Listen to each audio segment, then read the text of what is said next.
Samsung Galaxy A16 4G এর আগে কিন্তু A16 5G কে নিয়ে কথা বলছিলাম, অনেক কিছু কম আছে, অনেক কিছু ভালোই আছে। সো ওটার থেকেও এটাই কিন্তু ভালো কিছু অফার করছে, মানে কম প্রাইসে ওর থেকে ভালো কিছুই অফার করছে। এবং এই ফোনটির প্রাইস রাখা হয়েছে আনঅফিশিয়ালি 14,999 টাকা। সো এই ফোনটি ইউজ করে আমরা যেমন কিছু ভালো দিক পেয়েছি তেমনি কিছু খারাপ দিকও পেয়েছি।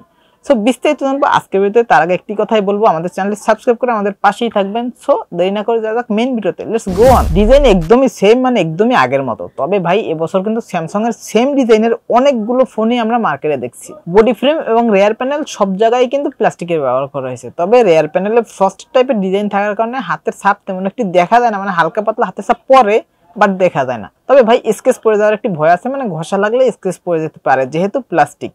তাই আপনারা যতটা সম্ভব ব্যাকপার্ট ইউজ করবেন, তাহলে আর এই ভয়টি থাকবে না। পোর্শন বাটন নিয়ে কথা বলতে গেলে পোর্শন বাটন 3.5 mm হেডফোন বাদে সবগুলোই আছে, তাই নতুন করে আর কিছু বললাম না। তবে এটাতে কিন্তু side mounted physical fingerprint sensor ব্যবহার করেছে, যেটা খুবই ফাস্ট অ্যান্ড অ্যাকুরেট, মানে টাচ করার সাথে সাথে আনলক হয়ে যাচ্ছিল। ডিসপ্লে সেকশন রয়েছে 6.7 ইঞ্চির একটি সুপার অ্যামোলেড প্যানেলের ডিসপ্লে, সাথে পেয়ে যাবেন 90 হার্জ রিফ্রেশ রেট এবং পিক্সেল ডেনসিটি হয়েছে ভাই 385 পিপিআই। তবে ভাই স্যামসাং এর একটি বিষয় কিন্তু ভালো লাগে, যে বাজেটই থাকুক, দাম যত কমই থাকুক না কেন, ডিসপ্লেটা কিন্তু খুবই সুন্দর হয়।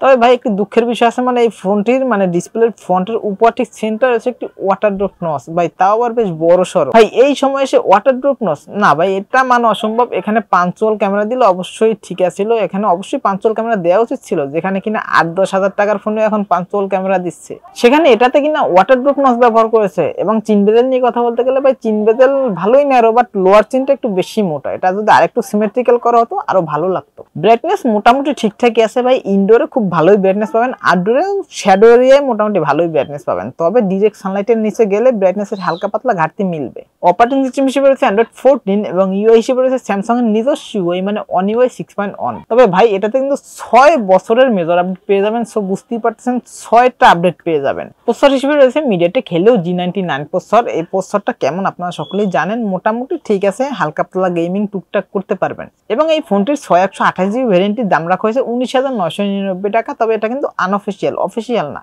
এবং এটি কিন্তু 4GB ভ্যারিয়েন্টও পেয়ে যাবেন এবং 8GB ভ্যারিয়েন্টও পেয়ে যাবেন। ডিসপ্লেটি টাচ রেসপন্স মোটামুটি ভালো, মাল্টিটাস্কিং খুবই ভালো, মানে একসাথে 5-7টা অ্যাপ্লিকেশন নিয়ে কাজ করতে পারবেন। গেমিং নিয়ে কথা বলতে গেলে ভাই পাবজি HD হাই ফ্রেম রেটে মোটামুটি প্লে করতে পারবেন smoothly, but long time play করলে মাঝে মধ্যে একটু ল্যাগিং এর ইস্যু মিলে।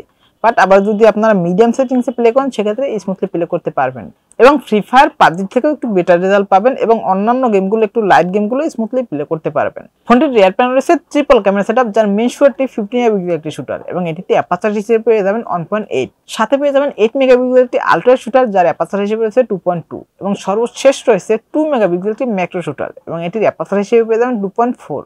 ফ্রন্টে রয়েছে 13 মেগাপিক্সেল একটি সেলফি ক্যামেরা এবং এই ফোনটির রিয়ার ক্যামেরা মানে মেইন ক্যামেরা দিয়ে সর্বোচ্চ ভিডিও রেকর্ড করতে পারেন ফুল এইচডিতে 30 fps এ। ব্যাটারি সেকশন হচ্ছে 5000 mAh একটি বড় ব্যাটারি এবং এটিকে চার্জ করার জন্য কিন্তু 20 ওয়াটের ফাস্ট চার্জিং সাপোর্ট পেয়ে যাবেন। ফোনটির ভালো দিক এবং খারাপ দিক নিয়ে কথা বলতে গেলে সর্বপ্রথম যদি ভালো দিক নিয়ে কথা বলি তাহলে সবার প্রথমেই আসে ভাই ডিসপ্লে। বুঝতেই পারছেন স্যামসাং এর ডিসপ্লে এবং ক্যামেরা কোয়ালিটিও মোটামুটি ভালোই পাচ্ছেন এই বাজেটে এবং গেমিংও মোটামুটি স্মুথলি প্লে করতে পারবেন।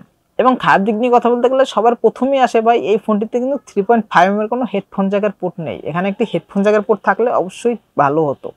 এবং সিঙ্গেল স্পিকার এবং বক্সে কোনো চার্জার পাচ্ছেন না এবং প্রাইসটা আরেকটু কম হলে আরো ভালো হতো। সো আজকের ভিডিও এই পর্যন্তই, দেখাবেন নেক্সট কোনো ভিডিওতে।